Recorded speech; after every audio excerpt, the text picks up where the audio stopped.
कर्माचा सिद्धांत. लेखक हिराभाई ठक्कर. अनुवादक बळवंत शंकर काशीकर. वाचक मनीषा. भाग 9. योग म्हणजे काय? अशिक्षित सामान्य माणसे योग म्हणजे काय ते जाणू शकत नाहीत. ही गोष्ट आपण एकवेळ समजू शकतो, पण स्वतःला चांगले सुशिक्षित समजणारे लोकही योग हा शब्द ऐकला की घाबरतात, बुजून जातात. योग या शब्दाचा अर्थ अनेक विद्वानांनी आणि पंडितांनी आपापल्या बुद्धीनुसार वेगवेगळ्या पद्धतीने केलेला आहे. परंतु खऱ्या अर्थाने योग जर दैनंदिन जीवनात मुरून गेला नाही आणि जीवन व्यवहाराच्या प्रत्येक क्षेत्रात जर योगाचा उपयोग होणार नसेल तर सर्वसामान्य माणसाच्या दृष्टीने अशा या योगाची काहीही किंमत नाही. भगवद्गीता हे योगशास्त्र आहे, म्हणजेच जीवनशास्त्रच आहे. या योगशास्त्रात जणू जीवन कसे जगावे याचा संपूर्ण आराखडा काढलेला आहे.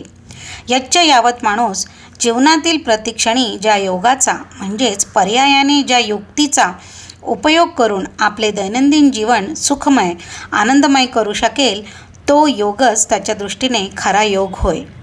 विद्वान पंडित आपल्या पांडित्यपूर्ण भाषणात योगाचा काहीही अर्थ लावत अथवा साधू संन्यासी जंगलात जाऊन एकांतात बसून जो योग साधतात तोच खरा योग असा जर योगाचा अर्थ होत असेल तर असला योग सर्वसामान्य माणसाच्या दृष्टीने कुचकामी निरुपयोगी समजला पाहिजे.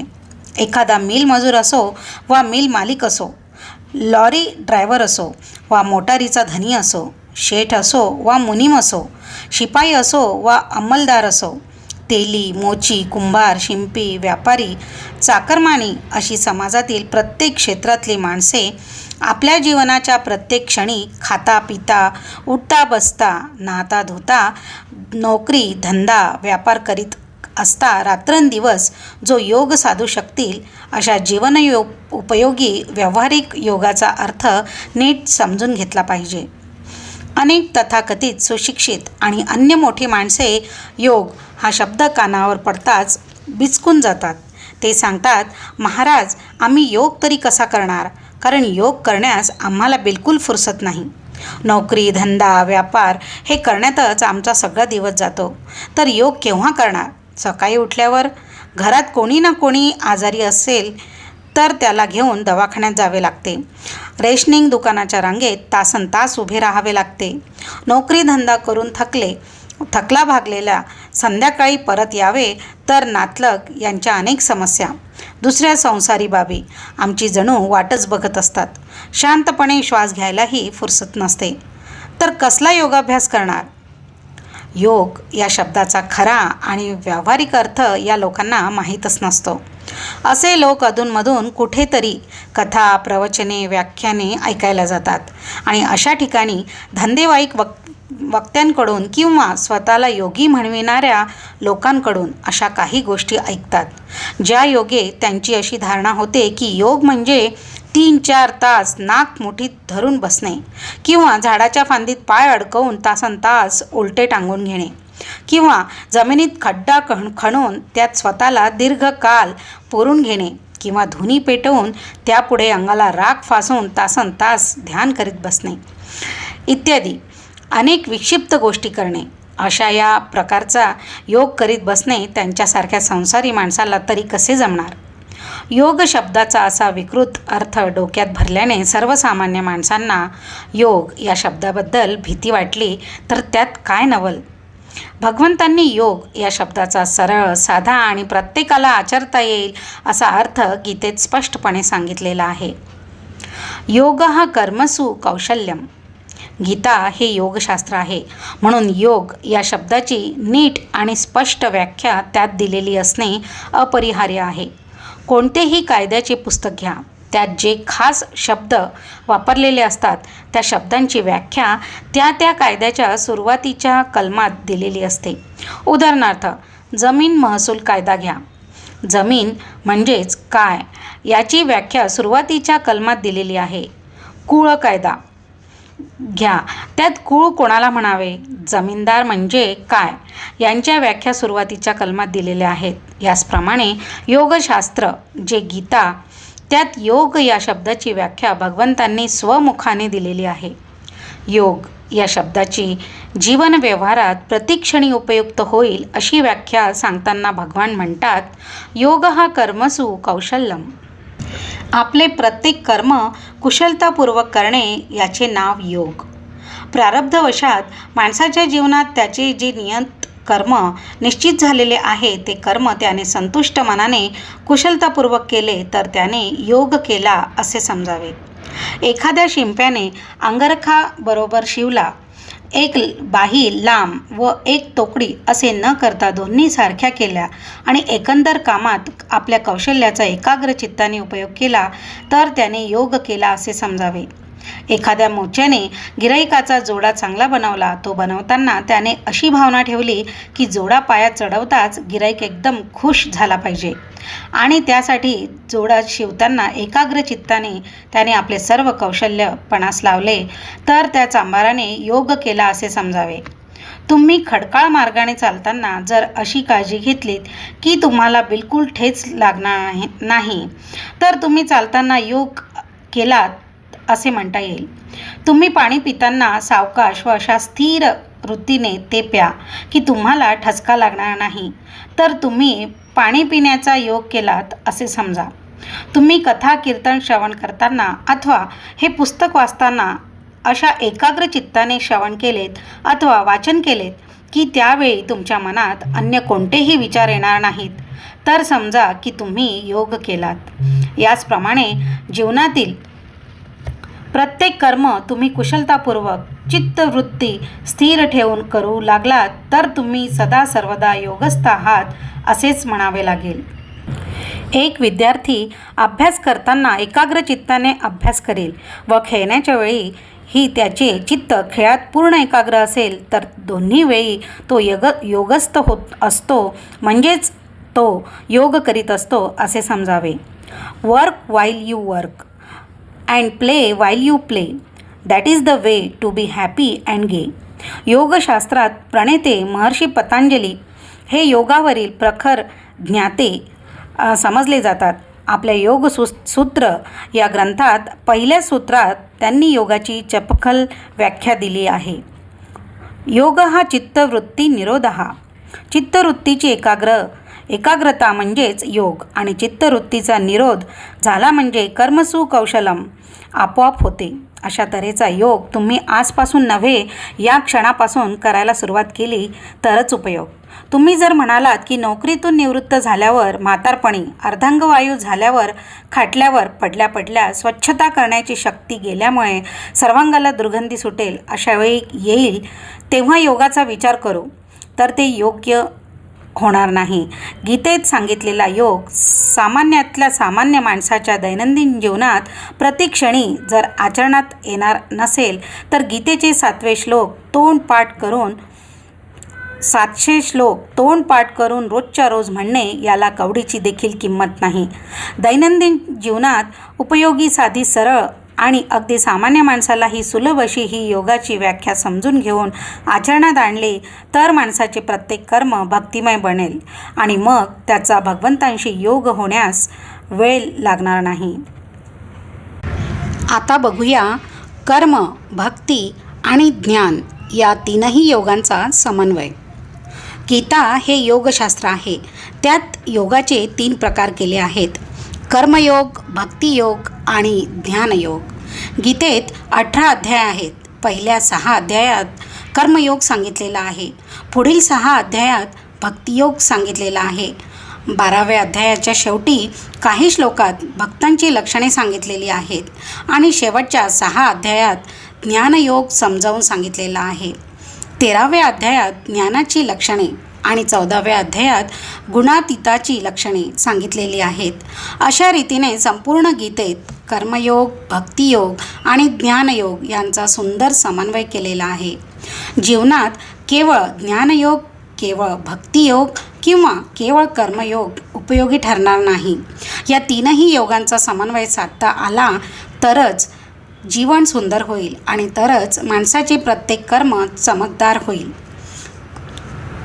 केवळ ज्ञानयोग माणसाला शुष्क वेदांती बनवेल. अहम ब्रह्मास्मी सर्वम खलु इदम ब्रह्म असे सारखे बोलत माणूस सगळीकडे फिरू लागला तर त्याच्या वेड्यांची हॉस्पिटलात रवानगी करावी लागेल. केवळ भक्तियोग माणसाला भोळा बाभळट बनवेल आणि जीवनातील जबाबदाऱ्या तो नीट पार पाडणार नाही किंवा आपल्या वागणुकीमुळे दुसऱ्याला गोत्यात आणेल. केवळ कर्मयोगी ही न पार पाडलेल्या जबाबदाऱ्यांचे आणि पापांचे ओझेच पाठीवर घेऊन फिरत राहील. म्हणून प्रत्येक कर्मात कर्मयोग, भक्तियोग आणि ज्ञानयोग यांचा विवेकपूर्वक समन्वय साधला तरच तुमच्या कार्यात शोभा येईल, तुमची उन्नती होईल. उदाहरणार्थ, गृहिणी रोज घरात स्वयंपाक पाणी करते. स्वयंपाकातील पदार्थ म्हणजेच भात, भाजी, आमटी, पोळ्या, कोशिंबीर इत्यादी बनविणे हा झाला तिचा कर्मयोग. परंतु जेवणात बनविलेले सर्व पदार्थ माझा पती, माझी मुले जेवणार आहेत, आपल्याकडे येणारे पाहुणे जेवणार आहेत या भावनेने, भक्तिभावाने प्रत्येक पदार्थ बनविताना ती जी खबरदारी घेते, उदाहरणार्थ तांदूळ नीट निवडलेले घेऊन मऊसूर भात बनविणे, कणिक चांगली मळून लुसलुशीत पोळ्या बनविणे, भाजी, आमटी, कोशिंबीर इत्यादी बनवताना तिखट, मीठ, मिरची, मसाला प्रमाणशीर वापरून प्रत्येक पदार्थ चविष्ट खाणाऱ्याने पुन्हा पुन्हा मागून घ्यावा असा बनविणे. या सर्व गोष्टी करताना तिची जी मनोभावना असते याचे नाव भक्तियोग. पण केवळ अशी मनोभावना असणे हे पुरेसे नाही. त्या स्त्रीला प्रत्येक पदार्थ कसा चांगला बनवावा याचे ज्ञानही पाहिजे. उदाहरणार्थ, कणिक भिजवताना पाणी किती घालणे, नंतर पोळ्या गोल कशा लाटणे, आमटी, भाजी इत्यादी तिखट, मीठ, मसाला किती प्रमाणात घालणे, डाळ किती शिजली की चांगली शिजली असे समजणे इत्यादी सर्व गोष्टींचे ज्ञान असणे हा झाला तिचा ज्ञानयोग. अशा प्रकारे कर्मयोग, भक्तियोग आणि ज्ञानयोग याप्रमाणे तिघांचा चांगला समन्वय साधला गेला तरच स्वयंपाक बनविण्याच्या कर्मात बरकत येईल आणि यशस्वीता येईल. तसे पाहिले तर कित्येक वेळा घरच्यांपेक्षा उपाहारगृहातील पदार्थ चटकदार असतात, पण तिथे केवळ कर्मयोग आणि ज्ञानयोग असतो, पण भक्तियोग नसतो. म्हणून कधीकधी पदार्थात माशी अथवा कीड सापडते, कारण तिथे गिराईकाबद्दल प्रेम नसते, केवळ व्यापारी वृत्ती असते. स्त्रीने जेवण बनविण्याचा कर्मयोग केला, तिचा पती, मुले, अतिथी यांना सुग्रास जेवण घालण्याचा तिच्यात भक्तियोगही असला, परंतु जर सिंच्यात ज्ञानयोग नसेल किंवा किती प्रमाणात मीठ, तिखट, मसाला इत्यादींचा वापर करायचा याचे पूर्ण ज्ञान तिला नसेल तर भाजी किंवा आमटी खारट होईल किंवा तोंड पोळून निघून जाईल. ज्ञानयोगाच्या अभावी एकाच तपेलीत 3 प्रकारचा भात करणाऱ्या सुगृहिणीही असतात. अशा प्रकारे कर्मयोग असून ही जर ज्ञानयोग नसेल तर स्वयंपाक चांगला होणार नाही. या सर्वांवर कडी म्हणजे चांगले जेवण व्हावे ही भावना भक्तियोग आहे. चांगले जेवण बनविण्याचे कौशल्य ज्ञानयोग आहे. पण कर्मयोगच नसेल, बाईने जेवण करण्याचेच नाकारले, चुलीवर भात भाजी चढवलीच नाही तर स्वयंपाक तरी कसा बनणार. याप्रमाणे जेवण बनविणे यासारख्या साध्या कर्मात ही कर्मयोग, भक्तियोग आणि ज्ञानयोग यांचा सुमेळ नसेल आणि समन्वय नसेल तर त्या कर्माची पूर्ती होणार नाही, त्यात बरकत येणार नाही. एखाद्या विद्यार्थ्याला गाढव या प्राण्यावर निबंध लिहा असा प्रश्न आला तर निबंध लिहिण्याची त्याची क्रिया हा कर्मयोग. निबंध लिहिताना पेपरात डाव्या बाजूला व्यवस्थित समास सोडणे म्हणजे जागा सोडणे, सुंदर सुवाच्य वळणदार अक्षर काढणे, पेपरावर कुठेही शाईचे डाग पडू न देणे हा झाला त्याचा भक्तियोग. आणि गाढवांसंबंधी संपूर्ण माहिती, गाढवाला 2 लांब कान असतात, 4 पाय असतात, 1 शेपटी असते असे वगैरे सविस्तर माहिती लिहिणे हा झाला ज्ञानयोग. अशा रीतीने कर्मयोग, भक्तियोग आणि ज्ञानयोग या तिन्हींचा त्याच्या उत्तरपत्रिकेत समन्वय झाला म्हणजे 10तील 9 मार्क्स ठेवलेलेच समजा, अन्यथा नाही. विद्यार्थी गाढवावरच निबंध लिहिण्याचा कर्मयोग करील, पण व्यवस्थित समास सोडणार नाही, अक्षर वेडे वाकडे काढील, पेपरावर शाईचे डाग पडलेले असतील, लिहिताना खाडाखोडी केलेली असेल, अशा रीतीने त्याने भक्तियोग केलेला नसेल किंवा गाढवासंबंधी माहिती लिहिताना गाढवाला 3 शेपट्या, 4 कान व 2 पाय असे लिहिले म्हणजे ज्ञानयोग होणार नाही. आणि किंवा त्या विद्यार्थ्यात भक्तियोग आहे, सुंदर वळणदार अक्षर लिहिण्याची त्याच्यात क्षमता आहे.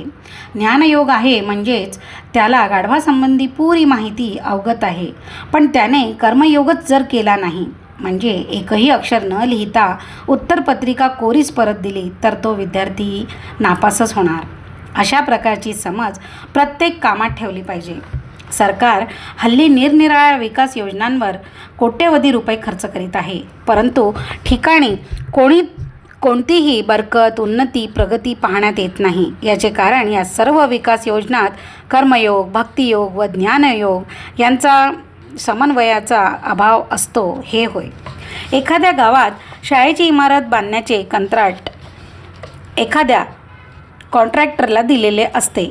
त्याप्रमाणे त्याने इमारत बांधण्याचा कर्मयोग केला तर इमारत उभी राहील. परंतु जर त्याच्या मनात या शाळेत शिकणाऱ्या विद्यार्थ्यांतूनच भारताचे भावी जवाहरलाल नेहरू, गांधीजी, सरदार पटेल निर्माण होणार असा भक्तिभाव नसेल, किंवा ज्या ठेकेदाराला सिमेंट, चुना इत्यादींचे मिश्रण काय प्रमाणात केले पाहिजे याचे तांत्रिक ज्ञान म्हणजेच टेक्निकल नॉलेज नसेल, म्हणजेच त्याच्याजवळ ज्ञानयोग नसेल, तर ती इमारत जर पहिल्या पंचवार्षिक योजनेत बांधलेली असेल तर तिसरी पंचवार्षिक योजना सुरू होण्यापूर्वीच कोसळेल हे मात्र निश्चित समजावे.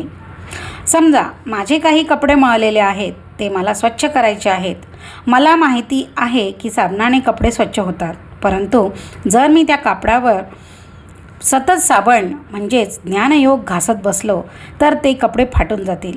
केवळ वेदांत हा माणसाच्या अंतःकरणपटाच्या चिंध्या करून टाकतो, माणसाला शुष्क वेदांती बनवतो. ते कपडे स्वच्छ करण्याकरिता पाण्यात भिजवले पाहिजेत, म्हणजेच भक्तियोग. नंतर त्यावर साबण म्हणजेच ज्ञानयोग घासला तर अशा त्या ओल्या कपड्यातील मळ सुटा होईल. नंतर ते कपडे धोपट्याने धोपटून म्हणजेच कर्मयोग करून मग जर पाण्यातून काढले तरच ते स्वच्छ होईल. अशा प्रकारे कपडे स्वच्छ करण्याच्या कर्मात ही तिन्ही योगांचा समन्वय करावा लागतो. गीतेत भगवंतांच्या वाणीत अनेक गूढ रहस्य लपलेली आहेत. त्या सर्वांच्या व्यावहारिक दृष्टीने अर्थ लावून आपली जीवनकला शिकावयाची आहे.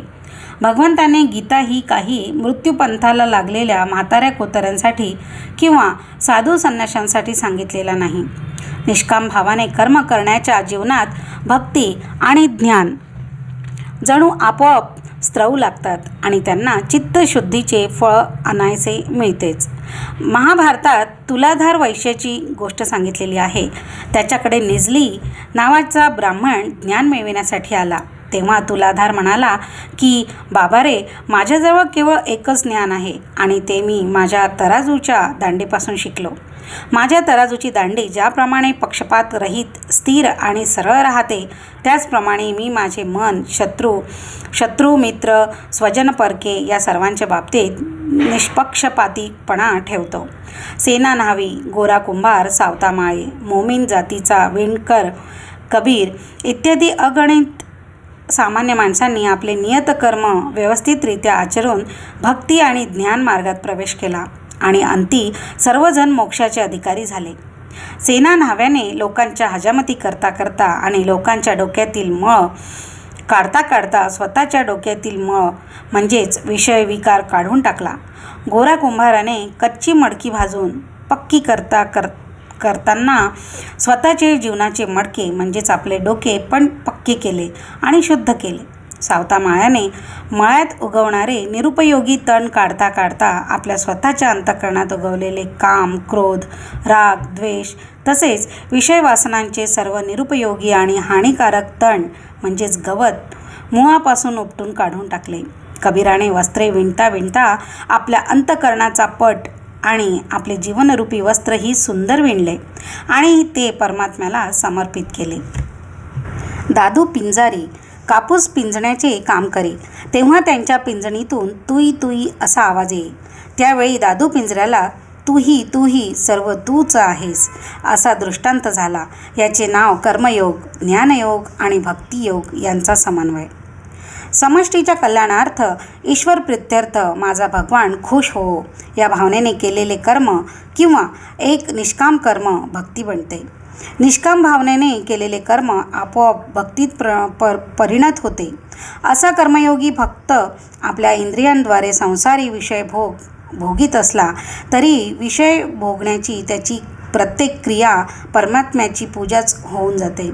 असा निष्काम कर्मयोगी भक्त झोपेत असला तर झोप घेण्याची क्रिया ही समाधी बनते. असा निष्काम कर्मयोगी भक्त आपले सांसारिक नियतकर्मे करण्यासाठी गावात, ऑफिसात, बाजारात, बगीचात अगर कुठेही फिरत असला तरीही त्याची ती पाच्याने चालण्याची क्रिया परमात्म्याची प्रदक्षिणा बनते. संसारपदयो प्रदक्षिणविधी स्तोत्राणी सर्वागिरो. असा निष्काम कर्मयोगी भक्त आपली पत्नी, मुले, नातलग यांच्याशी गप्पा गोष्टी करीत असला तर त्याचा तो वार्तालापसुद्धा परमात्म्याचे स्तोत्र बनते. या प्रमाणे निष्काम कर्मयोग्याचे प्रत्येक कर्म भक्तीच बनून जाते आणि त्याची अशी भक्ती इतक्या उच्च प्रतीची विशुद्ध होते की त्यात ज्ञानाचा प्रकाश प्रकट होतो. याचप्रमाणे कर्म, भक्ती आणि ज्ञान यांचा पवित्र त्रिवेणी संगम होतो. तेव्हा अंतःकरण शुद्ध पवित्र बनते. त्यात ब्रह्माचे प्रतिबिंब पडते आणि आत्मसाक्षात्कार होतो.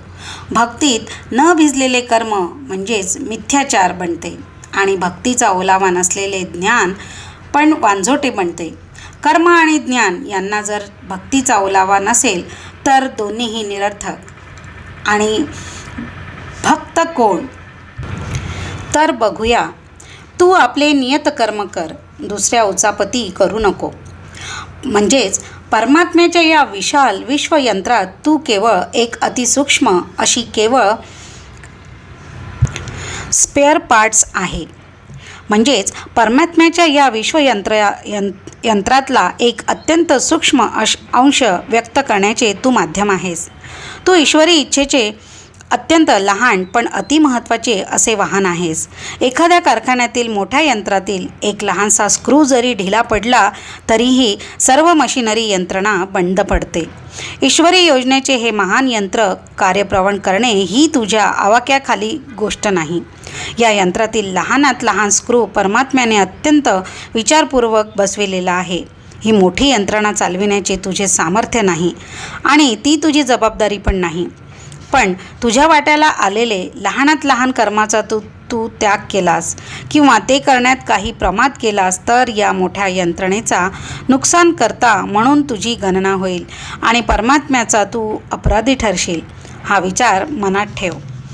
रणांगणावर मोठे युद्ध चालू असताना कोणत्या सैनिकाची कोठे नेमणूक करायची आणि त्याला काय कामगिरी द्यायची ही सेनापतीची जबाबदारी असते. यशापयशाची जबाबदारी पण सेनापतीची असते. सैनिकांनी केवळ सेनापतीच्या आज्ञेप्रमाणे इमानदारीने काम करणे हे त्यांचे केवळ कर्तव्य असते. सैनिकांनी स्वतःच्या अहमला महत्त्व द्यावयाचे नसते तर सेनापतीला युद्धाचा केंद्रबिंदू मानावयाचे असते. या केंद्रबिंदूभोवती युद्धाचे चक्र फिरत आहे याची जाणीव ठेवायची असते. तू स्वतःच्या अहमला विसरून जा आणि परमात्म्याला केंद्रस्थानी मानून त्याच्या इच्छेप्रमाणे त्याला प्रसन्न करण्यासाठी आपले कर्तव्य म्हणजेच नियतकर्म करीत राहिलास तर यशापयशाची जबाबदारी परमात्मा स्वतःवरच घेईल. एवढी गोष्ट तुमच्या मनात पक्की ठसली तर तुमचे प्रत्येक कर्म परमात्म्याच्या पुष्प बनेल आणि प्रत्येक कर्म भक्तिमय बनून तुमचे कर्म हीच भक्ती बनेल. Your work is worship. You have not to question why. You have but to do or die. शेवटच्या श्वासापर्यंत आपले नियत कर्म स्वकर्म करता करता मृत्यूला सामोरे जाणे हे प्रत्यक्ष परमात्म्याला भेटण्यासारखे आहे. कारण मृत्यू काळ हे प्रत्यक्ष भगवंतांचे स्वरूप आहे. भगवान गीतेत सांगतात, मृत्यू हो सर्व हरश्चाहम. म्हणजेच सर्वांचे हरण करणारा मृत्यू मीच आहे. कालोस्मी लोकक्षयकृत प्रवृद्धाः गीतेत सांगितलेला आहे. मी लोकांचा संहार करणारा व वृद्धिंगत झालेला काळ आहे.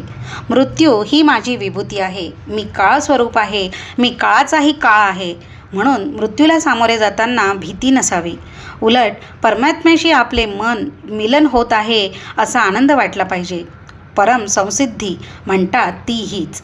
अशा रीतीने परमेश्वर प्रित्यर्थ केलेला कर्म हा योग बनतो.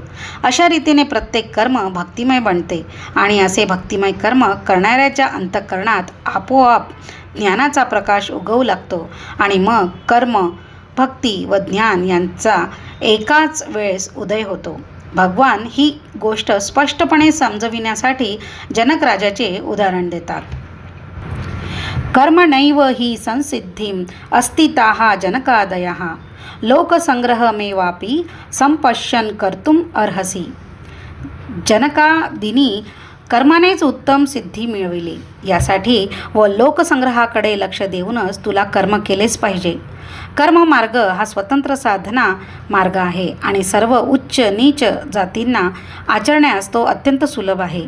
नियत कर्म, स्वकर्म, स्वधर्म असे तुमचे एकूण एक कर्म परमात्म्याच्या पूजेची सामुग्री बनू दे. भगवान गीतेत सांगतात, तुम्हाला जर परमसिद्धी, संसिद्धी प्राप्त करावयाची असेल तर दुसऱ्या कोणत्याही साधन सामग्रीची आवश्यकता नाही. केवळ तुम्ही जे जे कर्म कराल ते ते परमात्म्याच्या पूजेची पुण्यकारक अशी सामग्री बनवा. गीतेत सांगितलेले आहे, स्वकर्मणा तमभ्यश्चर्य सिद्धिं विंदती मानवः. आपल्या कर्तव्याचरणाने परमात्म्याची उपासना केली असता मानवाला सिद्धी प्राप्त होते. तुम्ही तुमचे एकूण एक कर्म परमात्म्याच्या चरणी अर्पण करा. परमात्म्याची पूजा करण्यासाठी जी फुले तुम्ही आणता किंवा त्याला अर्पण करण्यासाठी जी फळे तुम्ही आणता ती अगदी निवडक अशी आणता. त्याचप्रमाणे तुम्ही जे जे कर्म परमात्म्याच्या चरणी अर्पण करण्याच्या भावनेने करता ते ते कर्म आपोआप शुद्ध, निष्पाप आणि प्रीती द्वेष रहित बनून जाते. तुमच्या घरी तुमचा नौकर जेव्हा यावयाचा असेल तर तेव्हा व तुमचा जावई अथवा कोणी प्रतिष्ठित माणूस निमंत्रित केला असेल तेव्हा तुमच्या घरी जो स्वयंपाक बनविला जातो तो बनविण्याच्या कर्मात केवढी तफावत होते हे तुम्हालाही माहिती आहे. याचप्रमाणे तुमचे प्रत्येक कर्म परमात्म्याला प्रसन्न करण्यासाठी केले तर ते आपोआप अत्यंत शुद्ध आणि पवित्र बनेल. कारण परमात्मा तुमच्या जावयापेक्षा किंवा तुम्ही निमंत्रित केलेला पाहुणा कितीही प्रतिष्ठित असो त्यांच्यापेक्षा कितीतरी पटीने महान आहे. यतः प्रवृत्तीही भूतानां येन सर्वं इदं ततं. गीतेत म्हटलेच आहे, ज्या परमात्म्यापासून तुमच्यासह अखिल भूतमात्रांची उत्पत्ती झाली आहे, होत आहे आणि होत राहणार आणि जो या विश्वातील अणुरेणूत ओतप्रोत भरलेला आहे त्या परमात्म्याला स्वकर्मणा तमभ्यश्चर्य. तुझ्या प्रत्येक कर्माची तू परमात्म्याला अभ्यश्चरणा कर. कर्माने त्याची पूजा कर. तुझे प्रत्येक कर्म भगवंतांच्या पूजेसाठी पुष्प बनू दे. सिद्धिं विंदती मानवः म्हणजेच तू निश्चित सिद्धी प्राप्त करशील.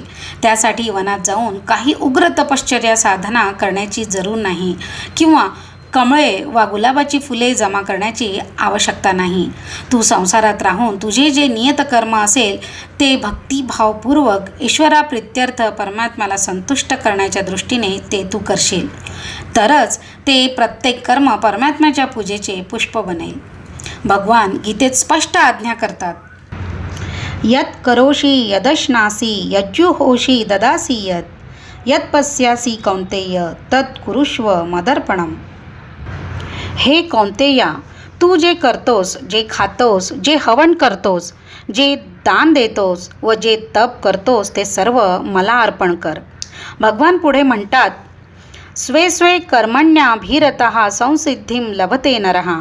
तू दुसऱ्यांच्या कर्तव्याबद्दल उगाच स्वतःची माथेफोड करू नकोस. आपले नियत कर्म व्यवस्थित कर. जगाच्या नाटकात तू रंगभूमीवर आलेला आहेस. तेथे तू तुझी भूमिका व्यवस्थित पार पाड. दुसरी पात्रे त्यांची भूमिका पार पाडताना काही चुका करत असतील तर ते पाहण्याचे तुझे काम नाही. दुसरे कलाकार त्यांची भूमिका पार पाडताना काही चुका करतीलही तर त्याबद्दल मॅनेजर त्यांचा पगार कापेल किंवा त्यांना नाटकातून काढून टाकेल. परंतु दुसरे कलाकार त्यांची भूमिका बरोबर का पार पाडत नाहीत या भानगडीत तू निष्कारण पडू नकोस, कारण दुसरे कलाकार त्यांची भूमिका नीट वठवतात की नाही हे पाहणे तुझे काम नाही. ते काम आहे मॅनेजरचे, म्हणजेच परमात्म्याचे, आणि तो ते पाहून घेईल. तू निष्कारण दुसऱ्यांच्या लफड्यात पडू नकोस. तू तुझ्या वाट्याला आलेली भूमिका व्यवस्थित पार पाडित असलास आणि दुसरे आपल्या कर्तव्यात चूक करीत असले तर मॅनेजर म्हणजेच परमात्मा तुझे काही नुकसान करणार नाही आणि तुला काही दोषही देणार नाही. दुसऱ्यांच्या मूर्खपणासाठी तू स्वमुखी विषणाप्राशी. This world is a stage where we all are actors. या जगाच्या रंगभूमीवर तू जी भूमिका करावयास नियुक्त झालेला आहेस ती भूमिका, मग ती पुत्राची असो, पित्याची असो, पतीची असो, शेठची असो वा नोकराची असो, उत्कृष्ट अभिनय करून ती तू पार पाड. ज्या योगे तुझा मॅनेजर म्हणजेच परमात्मा तुझ्यावर प्रसन्न होईल. लोकांची तू चिंता करू नकोस आणि त्यांच्या भानगडीत तू पडूही नकोस. तू जे जे कर्म करशील ते अशा भावनेने आणि श्रद्धेने कर की या कर्माद्वारे मी भगवंतांची पूजा करीत आहे. पूजा ते विषयोपभोगरचना निद्रा समाधिस्थिती संचारः पदयोः प्रदक्षिणविधिः स्तोत्राणि सर्वागिरो. संसारी विषयांचा उपभोग घेताना तू जी जी क्रिया करशील ती अशा भावनेने कर की तू जणू ईश्वराची पूजाच करीत आहेस. झोपण्याच्या वेळी तू अशी भावना ठेव की आता मी भगवंतांच्या मांडीवर विसावून त्यांचे ध्यान करीत आहे. तू ऑफिसात जा अथवा बाजारात जा, चालताना तू अशी भावना ठेव की परमात्मा सर्व ठिकाणी असल्याने मी त्याला जणू प्रदक्षिणाच घालीत आहे.